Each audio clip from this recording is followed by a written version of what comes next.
everyone, to what I know will be an extremely interesting discussion. I am Janet Lenahan, and I have the privilege of serving as Dean of the Frank G. Zarb School of Business. Thank you for attending our virtual fireside chat. Of course, we would prefer to be meeting on campus in our beautiful new building, but to be here today virtually is a testament to the resiliency of our community. At Zarb, we place an emphasis on a dynamic and well-rounded education for our students, and events like today truly underscore the Zarb experience by bringing together top leaders of industry to share their insights and help us understand the complex challenges facing organizations. To our students here with us today, you have a wonderful opportunity to listen and learn from these executives. I encourage you to take notes and ask questions. They are here with us because they want to share their experiences and advice. Use the opportunity to add to your knowledge and further develop your understanding of business. You know, there is so much uncertainty in the world today, but one thing we can be certain about is Hofstra.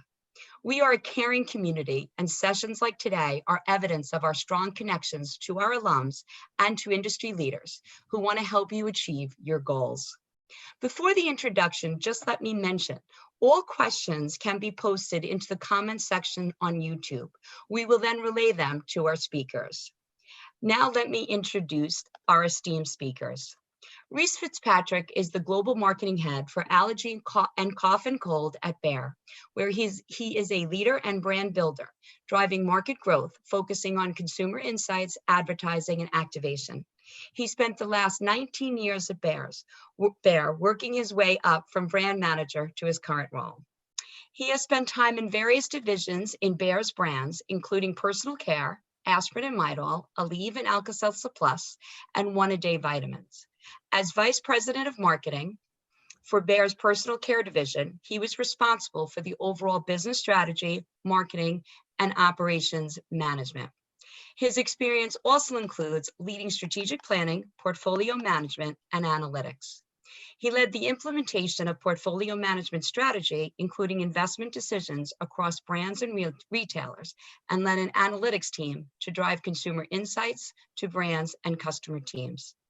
Reece holds an MBA from the University of North Carolina at Chapel Hill and a Bachelor of Science in Supply Chain and Business Logistics. We are also thrilled to have with us one of our most successful alums, Mr. Paul Bajornby, who serves on the school's advisory board and truly supports all we do at Zarb. Since becoming dean, I have benefited from his wise counsel and strong support. He is very invested in our school's success, and no matter when I call, he is always willing to help. All of us at Zarb are very lucky to have him. Paul has spent most of his career in investment banking, most recently as Managing Director of Equity Markets for Bank of America. Prior to that position, Paul served as the head of Natural Resources Equity Capital Markets in Americas at UBS. Before joining UBS in 2013, he spent 12 years at Barclays and Lehman Brothers. A graduate of the Zarb School, Paul also earned his MBA from the University of North Carolina at Chapel Hill. Please join me in welcoming our distinguished alum, Mr. Paul Bajornby, who will serve as the moderator of today's discussion. Thank you, Dean Lenahan. That was a wonderful introduction, and I think Reece and I are both really thrilled to be here, and I especially am thrilled to be interviewing and talking today to Reece Fitzpatrick, who is, as Janet mentioned, is an extraordinarily successful marketer and has had an incredible career that we'll talk about. And just as importantly, has been an incredible friend for the last 20 years. So this will be a lot of fun for me to kind of hear him talk to this audience about a lot of what he's accomplished in his career and how he thinks about the marketing world. The way I thought we could break this up, and we'll take questions as we go, is I'll start with just asking Reece to talk a little bit about his career progression, how he's gotten to where he is and the steps that he took and the decisions he's made. And then the second part, we'll really hone in on the current market and the current environment, and we'll talk about COVID-19. We'll talk about what Bayer is doing to address and adapt, what Reece is doing as a marketer and as a leader. And so really try to touch on kind of two major areas. So with that, why don't we kick it off? And as I mentioned, Reece and I met in business school, but I want to start earlier than that. So Reece, let's start with where you grew up, where you went to high school, where you went to college and why, and then where you first went to work once you got out of college. Yeah. First, PJ, thank you for the invite to this, and just want to say hello and thanks for having me to the Hofstra community. I've had the good fortune of attending some games and fundraisers with PJ over the time. Always enjoyed my time and engagement with Hofstra. So very happy to be here. So, geez, going back. So grew up in Jersey City, New Jersey, for the first, I guess, 10 years of my life, and then in the suburbs of Jersey after that. And went to Penn State University, was focused on business, but didn't really know what I wanted to do, to be honest. And this is maybe a theme that we'll touch on today of sometimes, you have to have some good fortune and serendipity in your career. But I chose to major in business logistics and supply chain. And the reason I chose to do that is because it had the highest placement rate of any major to get jobs. It was like 99%. And it had, I think, the highest average starting salary of any major in the business school coming out of undergrad. So it wasn't particularly a thoughtful choice of really wanting to be in supply chain. It was like, how do I make sure I get out of this school and I have a place to go? And luckily, we'll come back to some of this again later, but sometimes good fortune has to come your way. So yeah, that was my choice at the time. And then right after undergrad, I started at Unilever, Home and Personal Care, here in New Jersey. And I was in supply chain management, working on brands like Dove and Snuggle, and other detergent brands. And I was essentially doing supply chain planning and capacity planning. And I was working with Walmart as a VMI planner, so sort of planning how we would ship our inventory through to Walmart. So spent some time down in Arkansas, and I did that for a couple of years after undergrad. Awesome. And then what drove your decision, number one, to go back to get your MBA? And then how did you think about the decision process about where to go and get your MBA? Yeah, I think I hit a little bit of a wall, honestly, at about my 2-year mark at Unilever in terms of the enjoyment level of supply chain. And I say that with a smile on my face because my wife is still in supply chain, and supply chain is a topic and a function very close to my heart. But quite frankly, I was kind of getting to the point where I just wasn't excited about learning anything in supply chain. There was a lot more to learn, for sure. You can't learn it all in 2 years, but I don't think I was super motivated and super curious to understand it at a higher level. And while I was at Unilever, I was on these cross-functional teams with marketers and brand managers that were sort of leading the business strategy. They had stronger leadership profiles overall. They were sort of more headed down the road of general management. And I was very attracted to that as an idea and as a potential career. I spent some time with some people there that were very generous with their time with me, that had gone to either Darden or NYU and that had been in marketing for a couple of years. And they were kind of walking me through their careers and talked to me a lot about how the MBA influenced their ability to first make the transition into marketing, but also how it propelled them into their careers. So that's when I made the call of like, okay, I'm going back for my MBA. And then in terms of the choice of MBA, honestly, there was 2 schools. I did all the forums and kind of talked to all the people and meet the schools. And there were 2 schools that stuck out to me. One was University of North Carolina, Chapel Hill. One was Columbia. And obviously those are 2 very different experiences. Columbia, obviously being in the city, but also a good marketing school. And then in Chapel Hill, a little bit more of a suburban/rural environment. And I had never been down there. And I took the trip to Chapel Hill. My wife and I, who was my fiance at the time, made the trip down there to sort of see it and fell in love with it. And I knew right away that was going to be a place for me. It felt like the right cultural fit for me in terms of the behavioral codes of the students there, very collaborative, building strong partnership. The relationship value was very high. It was the kind of place that felt like a supportive community where everyone tried to build on each other. And that just felt kind of close to my value system. So that's when I made the decision that was where, I would go. And it probably didn't hurt that the business school building is literally right next door to the Dean Smith Center. Definitely did not hurt. Definitely did not hurt. I had two starter jackets, for those of you that know what those are, growing up in like middle school and high school, and one was a Penn State jacket and one was a Carolina jacket. And maybe it was a little bit of forethought, but I ended up going to both. All right. So you go to UNC to study marketing, talk about internship, and then ultimately your full-time, your transition to full-time employment. Sure. I looked quite a bit at the internship, and I had a few times were good then. There was a number of job offers from almost all of our students. So everyone had some choices to make, and that was just the market at the time. I was very drawn to doing something in the food industry. And I had an offer to come to, at the time it was Nabisco, soon became Kraft, then Mondelez. But at the time, Nabisco, to work on Oreo cookies, which is an iconic brand. And as a marketer, like there's not much more you'd want to do than work on Oreos.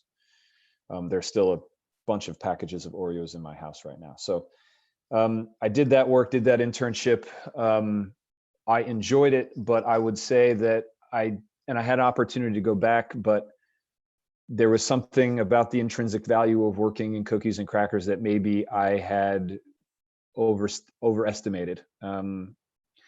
Because I loved the brands. I loved all the brands that they had.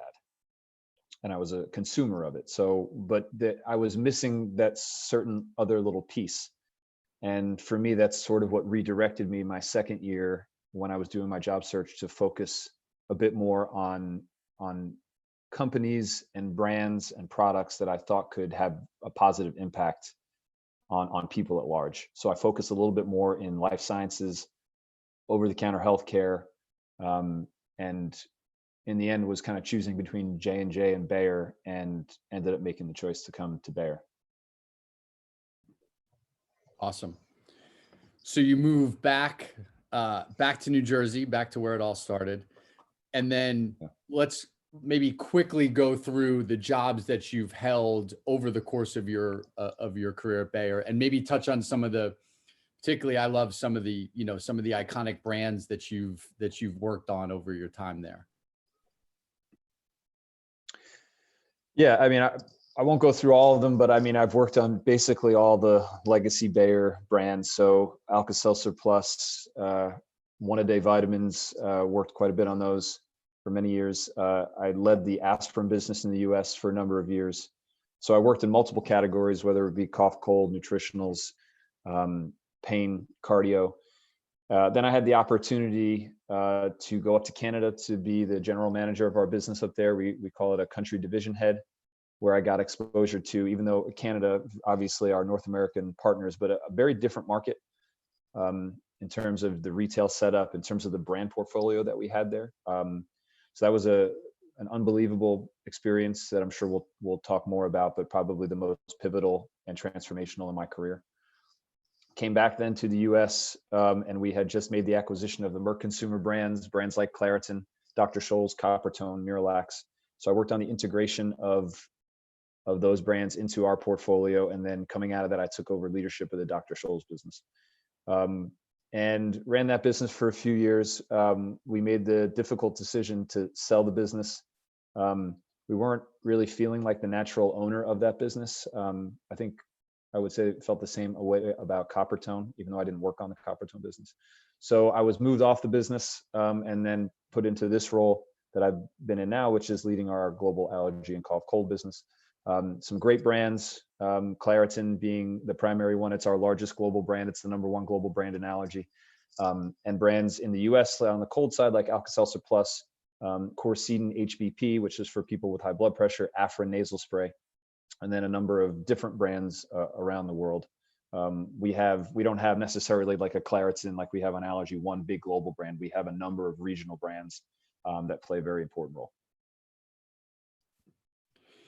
And as you look back, over the 19 years at Bayer, maybe share with us some of the best, most interesting, most satisfying. I'll kind of leave it to you.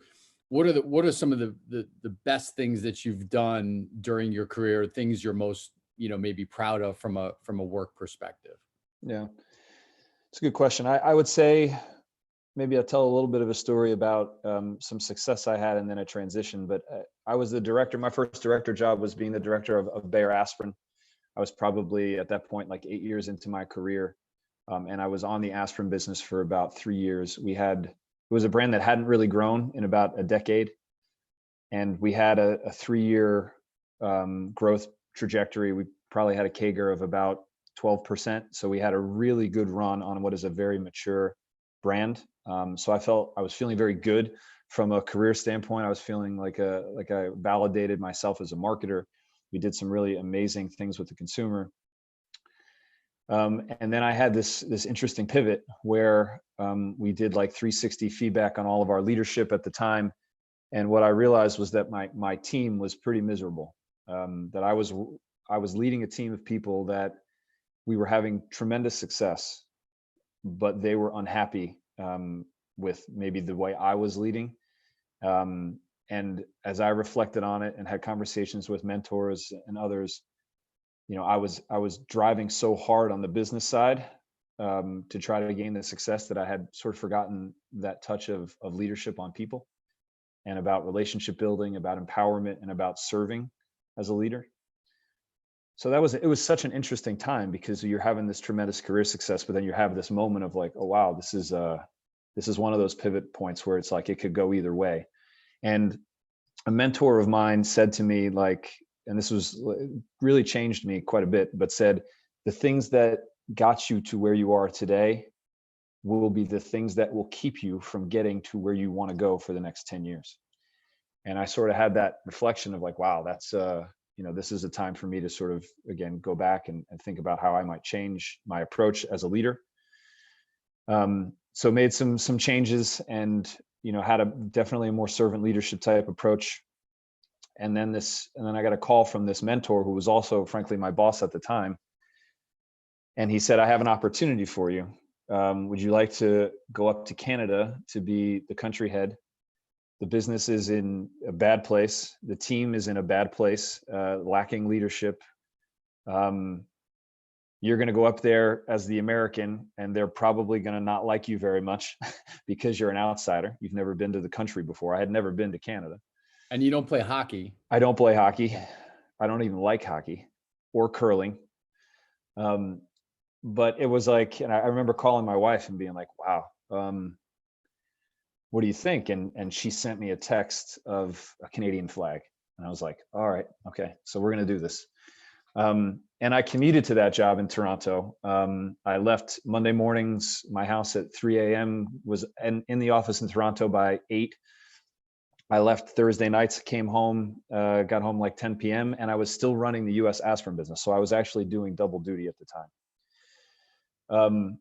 But what was fascinating about Canada for me was that I got to go up to this place where initially people were distrustful because, again, I was an outsider. I had never been to the country before. The business was kind of in shambles at that point. There was a lot of tension around the leadership team. And I got to take out sort of my new approach to leadership out for a spin in almost like a test tube, like an environment that was totally experimental. People didn't know who I was. I could try anything and I could try and be safe. But there was also a need to get a turnaround plan in place and turn around a business that was very important to us at the time. So the stakes were high, but I sort of felt free to bring a new approach, which is why I call that sort of the most transformational time in my career. Did a lot of work on building up the leadership team, trying to make it more cohesive, bring a completely new strategy to the country in terms of the brands that we were going to drive, the brands that we were going to back off of, restructure the sales organization to try to get more connection with the key customers and focus.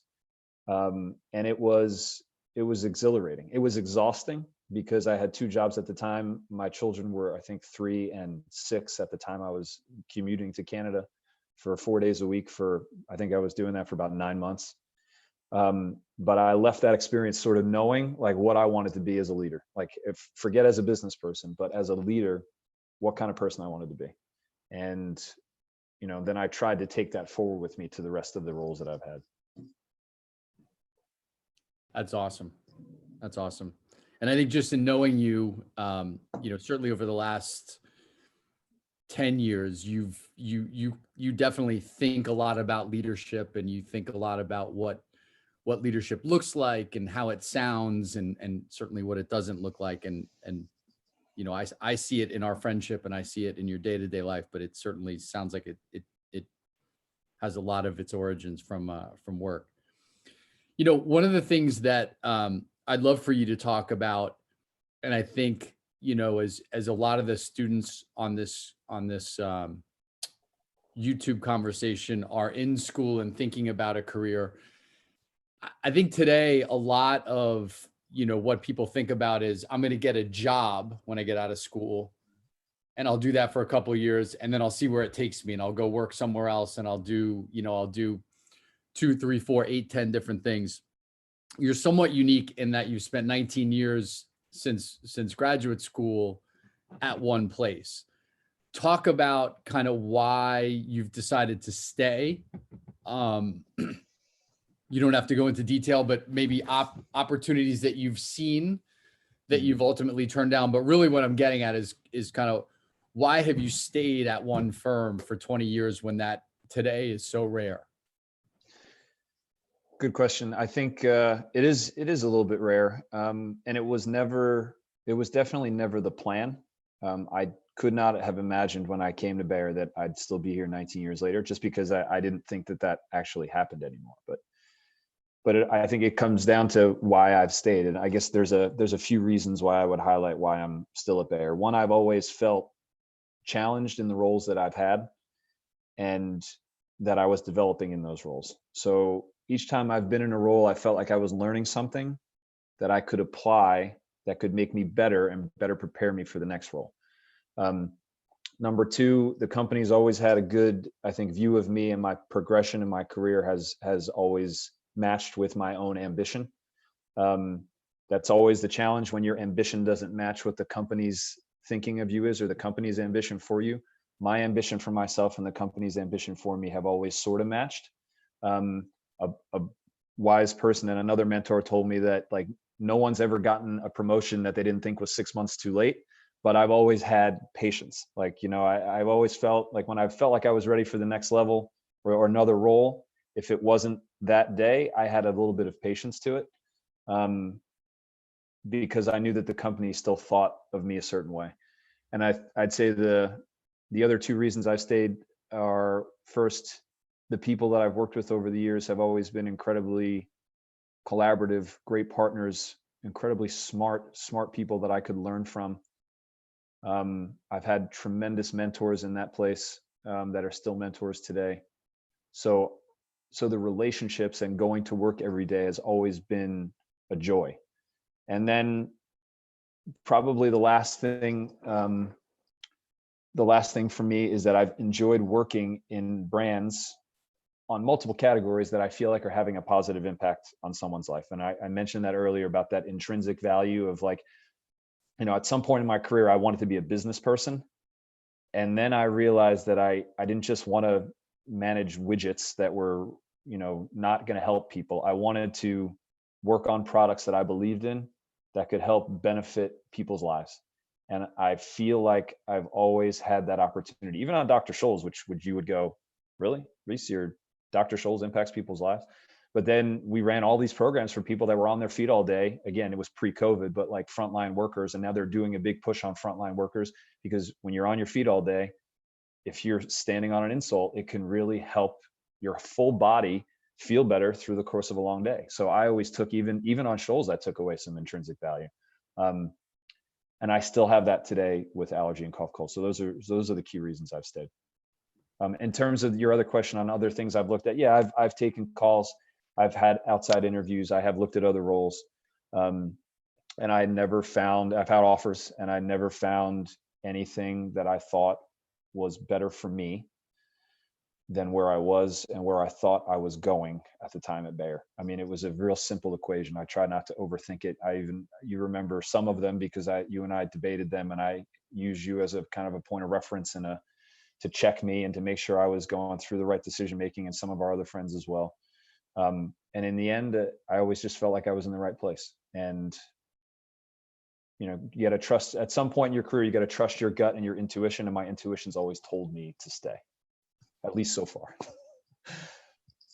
And you've done a great job. My observation would be you've done a great job of not only leading the teams that you're managing, but also having a network of mentors that you rely on within the company, staying close to HR and making sure, excuse me, that, that you're being thought of the right way and you're being developed in the right way. So I think part of that is you doing a great job of managing your own career, which I like to talk about, but I think you have done a nice job of that and have built a lot of credibility and a lot of I've never set foot inside Bayer, but I know that you have a lot of credibility and respect and trust built up from your career there based on how you've operated. You know what, maybe it's interesting for me to talk a little bit about this for students to get the reflection. I think that's probably fair the last 10 years of my career.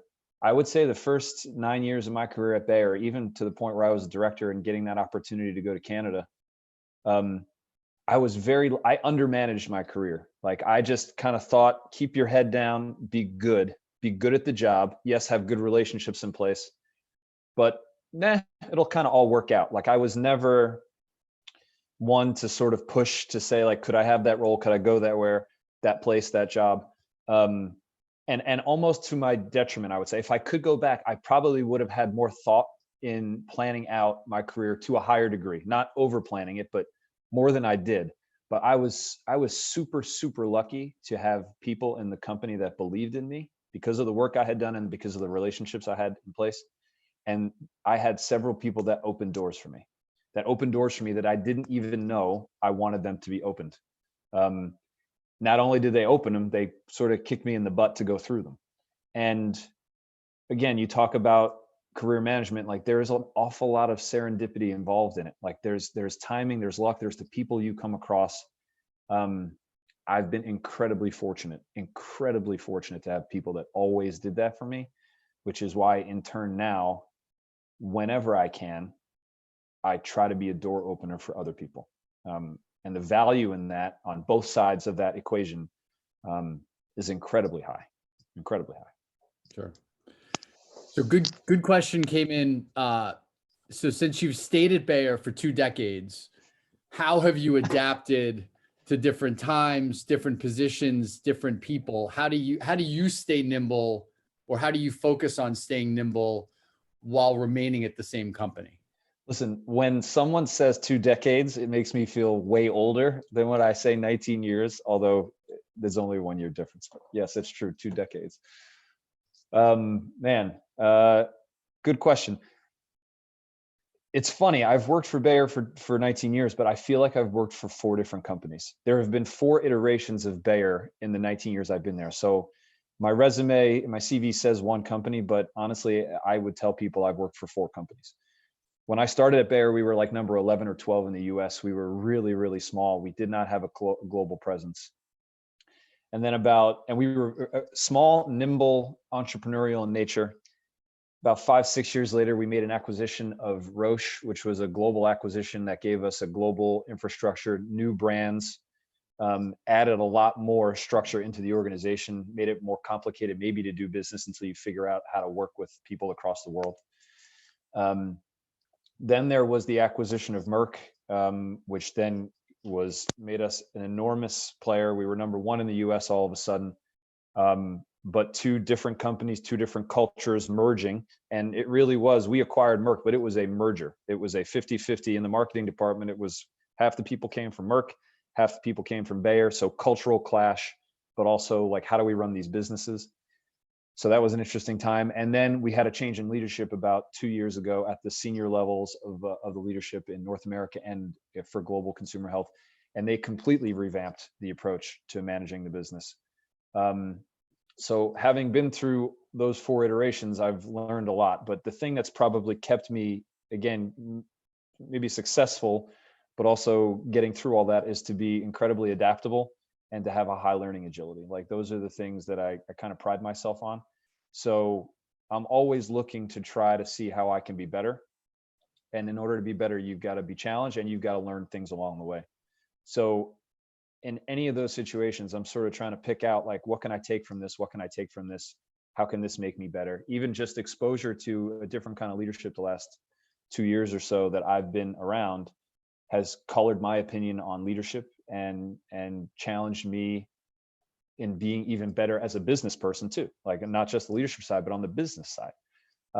So that adaptability and sort of learning agility have been really important. And managing my career through it, again, I try to be really, really focused on just being good at the job I'm in. I don't try to worry too much about the next job. Whatever seat I'm in, I want to be the best I can possibly be in that seat. And I want to do the best by my people that are all in the same situation, that I want them to be the best that they can be in the job that they're in. And I think that focus, if you can kind of be locked in on that, no matter what job you're in, no matter what's going on around you in the company, that will tend to serve you well. The question on work-life balance has never been a problem for me at Bayer, honestly. In fact, I'm super grateful for the fact that, like, as an example, I can coach high school basketball as a volunteer coach. For several of the years I've been at Bayer, I'm still doing it now, which requires some flexibility in my calendar, my schedule. So outside of the time of going to Canada, where I was really doing 2 jobs and traveling, is super intense. Other than that, I've always felt very good and very comfortable about the work-life balance I've had at Bayer. Quick side note, Reece coaches at Summit High School, one of the best high school basketball programs in the entire state of New Jersey. Some of my players might be watching this right now. I want to transition. We had a couple questions about career advice. Maybe we'll hold those to the end, and you can kind of end the session on that. But I want to turn quickly and talk a little bit about COVID-19 and about the situation that we're in right now.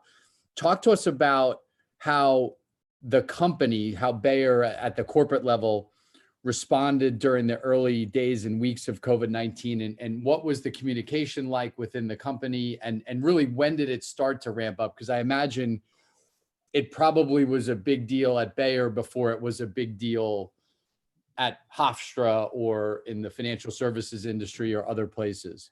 Yeah, I mean, I think when you work for a life sciences company and something like this happens, certainly you feel like, first of all, you feel very grateful and fortunate that you're working in an industry that's going to help impact people, but also, obviously is critical to have at this stage.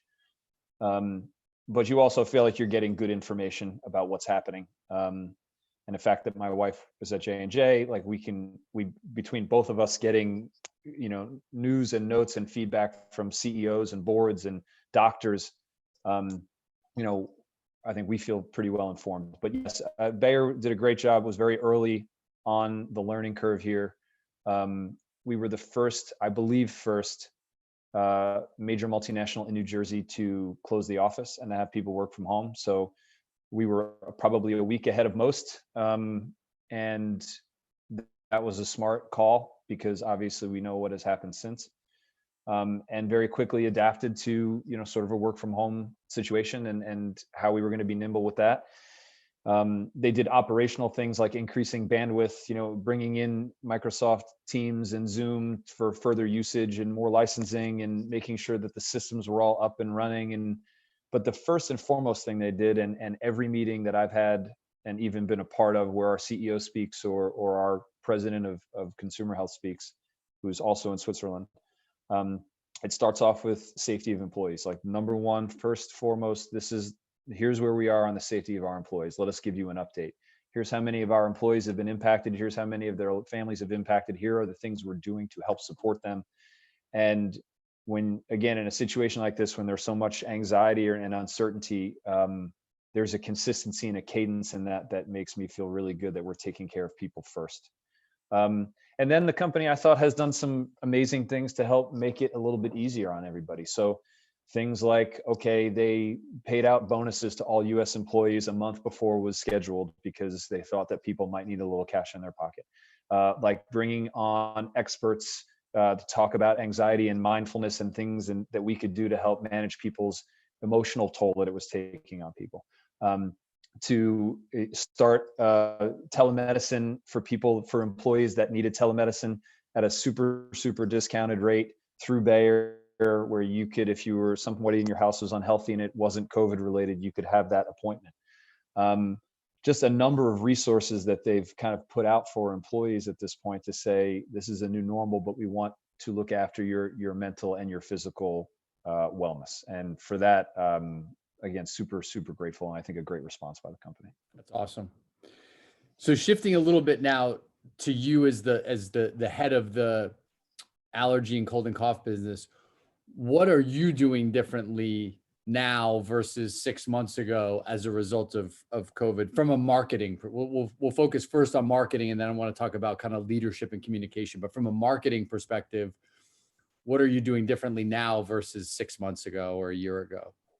I mean, we've had to adjust pretty quickly. Obviously, allergy and cough, cold are upper respiratory conditions, and frankly, they're being misinterpreted at some level for COVID. So there's a lot of what we've seen so far in tracking all Google searches and what people are asking around the world and monitoring social media around the world.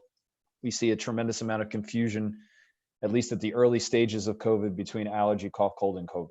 So one of the things we tried to immediately do is to step in and to provide education to healthcare practitioners and to the consumers in many of our markets on what the differences are between those things in a very kind of public service announcement type way, not putting ourselves into the story, but making sure that if the consumer is looking for this education, they can find it. So that is the first and foremost thing that we did. From a business standpoint, obviously there's a lot of adjustments to make. People's media habits have changed dramatically during COVID. So adjustments to our media planning, that's been significant. People are watching more broadcast and TV now than they have previously. Obviously streaming is still huge, but like TV's had a little bit more viewership. So there's an adjustment to be made there. Even things like our creative rotation. So, Claritin is very much known for our vista, the green grass, the blue sky of outdoors. I mean, we are a brand that's so closely connected to nature at our roots, but we also treat indoor allergies. And if people are spending more times indoors, and there's actually more allergens indoors than there are outdoors, it would be a little tone deaf for us to be showing commercials of people, like parties outside with tons of family. We have a commercial running even on one of our cough cold brands over the last year in Germany that showed a guy and his daughter at a huge concert. Again, appears a little tone deaf now. So we've had to take that off the air and find another way to bring something from a creative perspective that can actually work, but feel like it reflects the times that we're in. So I would say from a creative, from a media perspective, from an education of consumers perspective, a lot has changed, and we're trying to guide our key markets to always be on the right side here, meaning like we're not trying to take advantage of a situation, but we want to absolutely help consumers understand what's going on in their bodies as they're self-diagnosing what's happening to them. So I feel like we've done a really nice job of that. And I think you touched on this, but just maybe to have you hone in on it a little bit more. As you're watching this play out, what data, what information, where are you looking to externally to help guide the decisions that you're making with respect to your brands? Yeah, we've done a good amount of research over the last couple months on consumers, continue to do it. But one of the tools even that I have that I was on this morning is called Brand Watch, where we can monitor basically social mentions globally. And it's a dashboard where you can look at, and it'll look at every social platform that is available right now, and it'll tell us how much mention certain things are getting, what people are talking about. So you can find tremendous insight in just understanding what consumers are talking about in social. We're working obviously with Google and Google Analytics to look at search constantly and revisiting that, again, globally, and in markets where Google exists, obviously, which is almost all of our markets, to say what are the things that are on consumers' minds, and then some other research to try to understand some of the anticipated forward buying that we've seen. What are the impacts that we think are going to happen longer term? How do we see, as an example, for cough cold, we know that consumers tend to wait until day 3 or 4 until they take multi-symptom products and really dose up. We also see that there's going to be some social pressure, and consumers and allergy sufferers and cough cold sufferers are concerned that if they have a cough or a sneeze in public, that they're going to be judged, that there's this tremendous social pressure.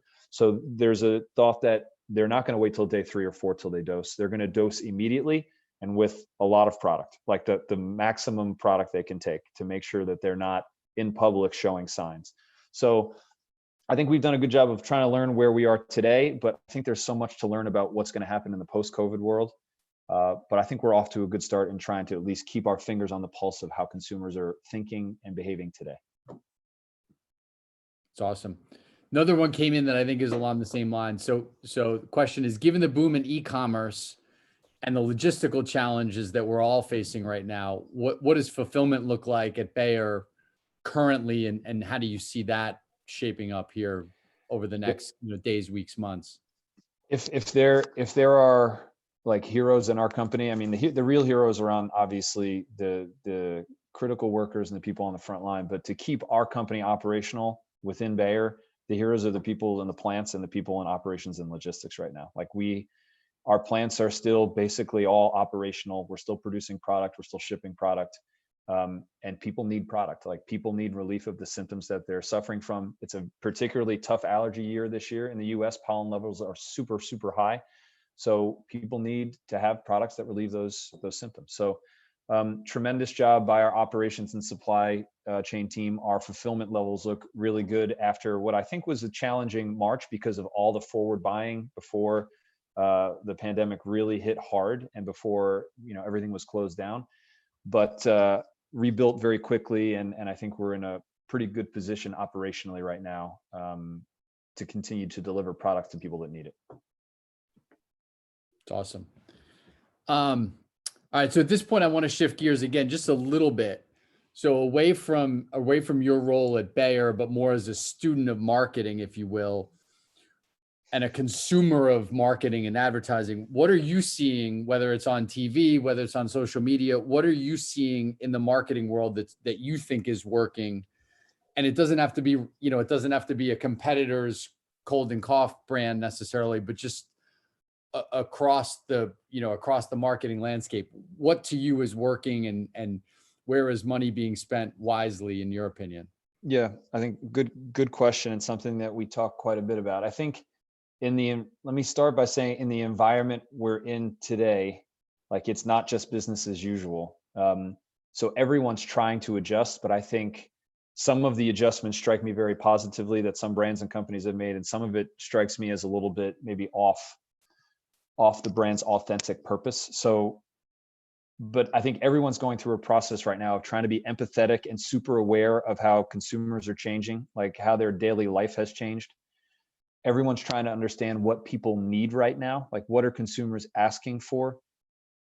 The key is that what can your brand or your company do authentically to help people, without looking for credit, help people through this time. And I think the brands that are just doing the right thing by people, where it's connected to their purpose, that strikes me really, really positively. Like a couple examples, I love that, like Lego in Australia, New Zealand, when it first started, was giving away product to people that were going to be socially isolated, that were literally living alone and were going to have no creative outlet. So they just started donating product as a mechanism by which to help people's creative mind stay active, which again is right on square on their brand purpose and helps fill a consumer need of, quite frankly, one of the things we see in all the tracking is there's a need for entertainment. There's a boredom factor for many people, and they are looking for outlets and entertainment. And so for Lego, I thought that was great.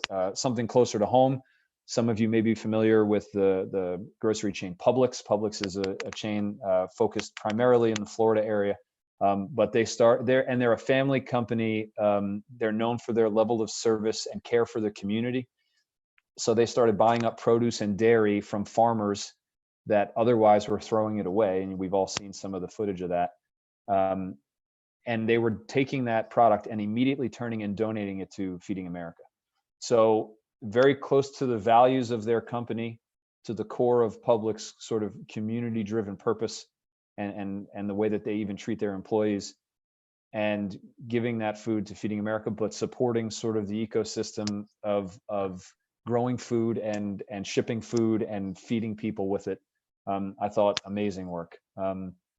Even something as obscure as, like, again, I mentioned there's a need for entertainment. Entertainment is one of the key things that people are highlighting. People are saying that they need a laugh or they need a little bit of joy in their life right now.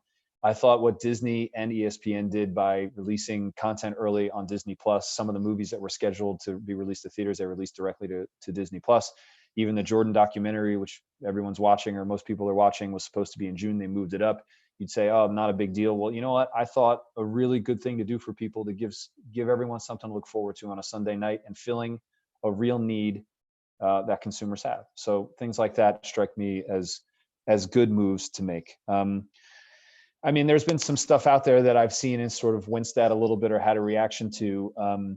I'll give you one that again, I thought some good and some question for me, like Frito-Lay, brands that I love and appreciate. I'm a snacker, but I am a snacker, big time snacker. But they ran an ad talking about how this is not a time for brands and it's not a time for fancy packaging and commercials. It's a time for people. But it was undoubtedly a commercial for Frito-Lay to try to get people to think better about Frito-Lay. I loved all the donations they did. They did a ton of donations of money. They stepped forward, and I appreciate that. That stuff, they're doing the right thing, and I love it. All positive. But they're also talking about donating food, which caught my eye and doesn't necessarily feel authentic to them because they said donating healthy food or for healthy meals. While I love Frito-Lay, I don't associate that with healthy food. So maybe good intent, but it went a little bit over the line for me of not living up to who they are. And I do think you got to be real careful at a time like this that a brand doesn't get too preachy and talk too much about what people don't need or what they need. I think it's more important to try to give consumers what they need rather than telling them what they need. And I think they may have crossed the line on that one as well, as a couple examples. Yeah. I mean, the two keywords I heard there from you were empathy, which I think a lot of people would get, but also authenticity. And if you're trying to do something that's not who you are fundamentally, it doesn't play as well as and you had some great examples of companies who are staying true to their core mission and who they are. And that makes a ton of sense. We have a couple minutes left. We have a couple questions in the queue. I will throw one at you on the marketing and where marketing's located. So the question is, we've seen an overall reduction in ad spend, but Facebook and Snap are talking about better than expected demand. Do you see this as facilitating or speeding up a shift to social ad spending? And do you see it changing the mix of, call it traditional versus digital spending? Yeah, I'd say that shift was well underway before COVID, but this will accelerate it for sure. The traction that we're seeing, and we're tracking downloads from all the key apps and platforms, and where we see spikes across the board, basically. Like these apps are being utilized to a much higher degree than they were 3 months ago. But I do think that there was a shift in place earlier for our industry. Like you could see 5 years ago, we only spent maybe 20% as an industry in digital. And now it could be upwards of like 60% to 65%, depending on the competitor that you're talking about. So I'd say it's there. And this will definitely accelerate it. Which of those platforms will actually be the place to go? That I think remains the question. We've got some validation of some of the platforms and the returns that you can get on them and the impact that you can have. Some of them are more speculative and you have to try. And I love the spirit of learning and trying. So we always try to be at the forefront of that and even work with our markets to try these new platforms, try new creative on these platforms. But yeah, I see it playing a much bigger role and continuing to be a big role for us moving forward. Awesome. Yeah, I think it's hard to see it going the other way at this point. All right, I'm gonna ask you sort of a quasi closing question. We have about 5 or 6 minutes left here. Given your career path and your career trajectory, what advice do you have, and this is really targeted at the students out there who are watching and listening, what advice do you have for students graduating now during this extremely unique time about how to chart their career course? Yeah. I mean, that's the million dollar question. And I would be lying to you if I said I had the answers of if for someone graduating now from an MBA or from undergrad, like how to navigate the situation that we're in.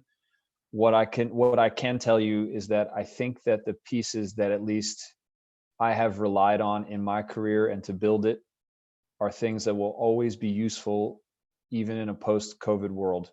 And they may look a little different, but they're still sort of things I think that can help propel you in your career once your career gets underway. And the first thing I would tell you is that don't be frustrated if you graduate and you're not in the right job or you're not in a job for some time. We're going through an extraordinary period right now.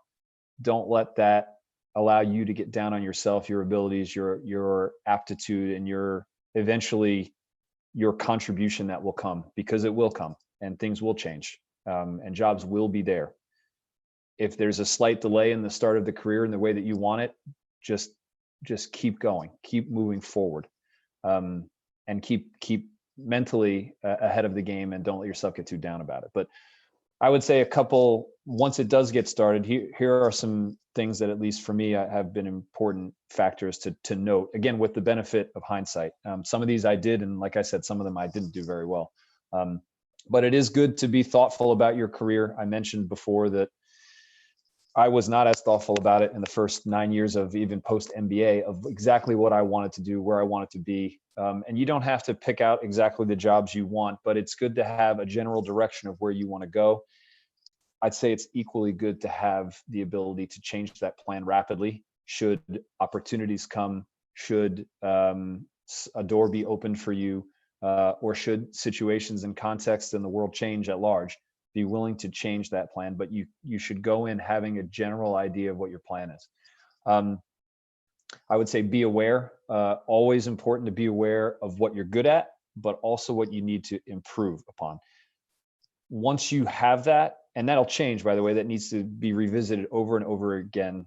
And you've got to be brutally honest with yourself, and potentially use a mentor if you have one, which we'll talk about in a minute, to check you on that and make sure you're being honest. But once you have that, it can navigate your ability to make good career decisions. Some jobs you'll take because they play exactly to your strength, and you know that you'll go in, you'll crush the job because it's exactly what you're good at. And sometimes you need those jobs to propel yourself. Sometimes you pick a role because you aren't going to be particularly good at it, but you think that you'll learn a ton along the way. And it's worth the stumbles in the job in order to gain and learn and add more to your toolkit. I feel this way even today. I'm a lifelong learner. I actually have a coach right now, a business coach that Bayer has sponsored for me. And you'd say, why does Reece have a coach? Well, I've been one of those guys that believes that, like, if you're a professional golfer or tennis player, you should have a coach. You're Tiger Woods, you have a swing coach. Like, we all need a coach at some point in our career. And the coach can help you understand what you're good at and what you're not good at, but you've got to have a knowledge and an intuition about that at all times. I would say be generous with your time. And when I say that, I talked about opening doors for people and having people open doors for me. That only happens if you take the time to get to know people. The ability to build relationships is still very, very important in business. It's really important to be good at your job technically, but just being good at your job technically will not get you opportunities in your career to move forward or to do different things. You want to be someone that people want to work with, that people want to work for, and that want to open doors for you. And again, I mentioned that story earlier where I had a mentor open a door for me and kind of kick me through it. And you've got to have those people in your life, and that comes down to the ability to build trust in relationships with people that you work with. I mentioned being curious, but you've got to be curious. You've got to seek learning and growth throughout your career.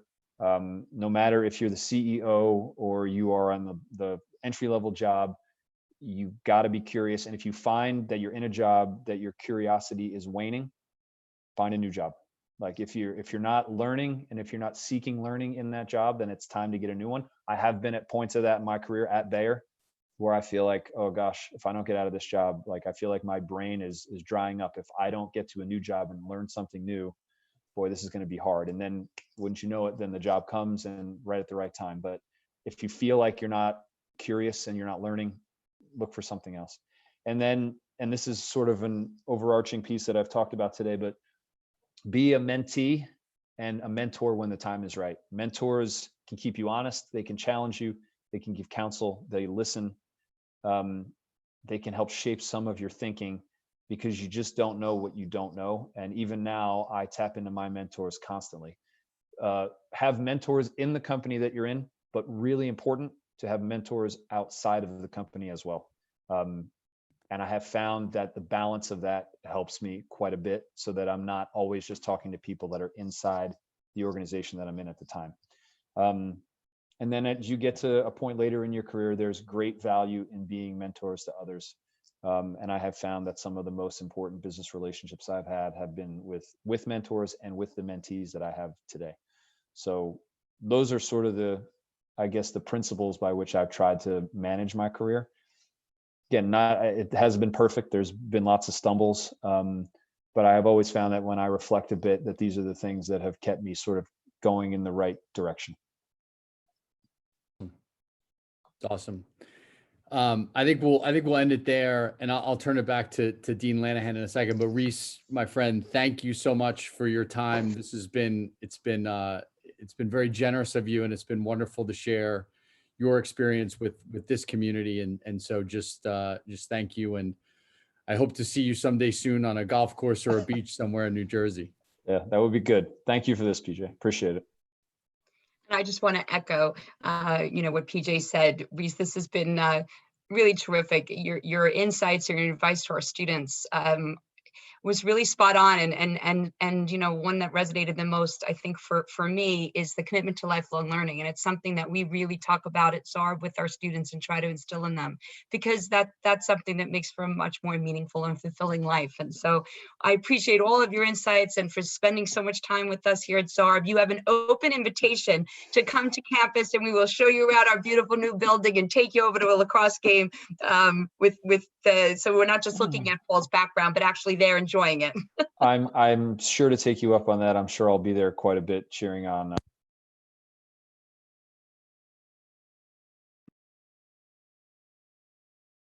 Thank you again.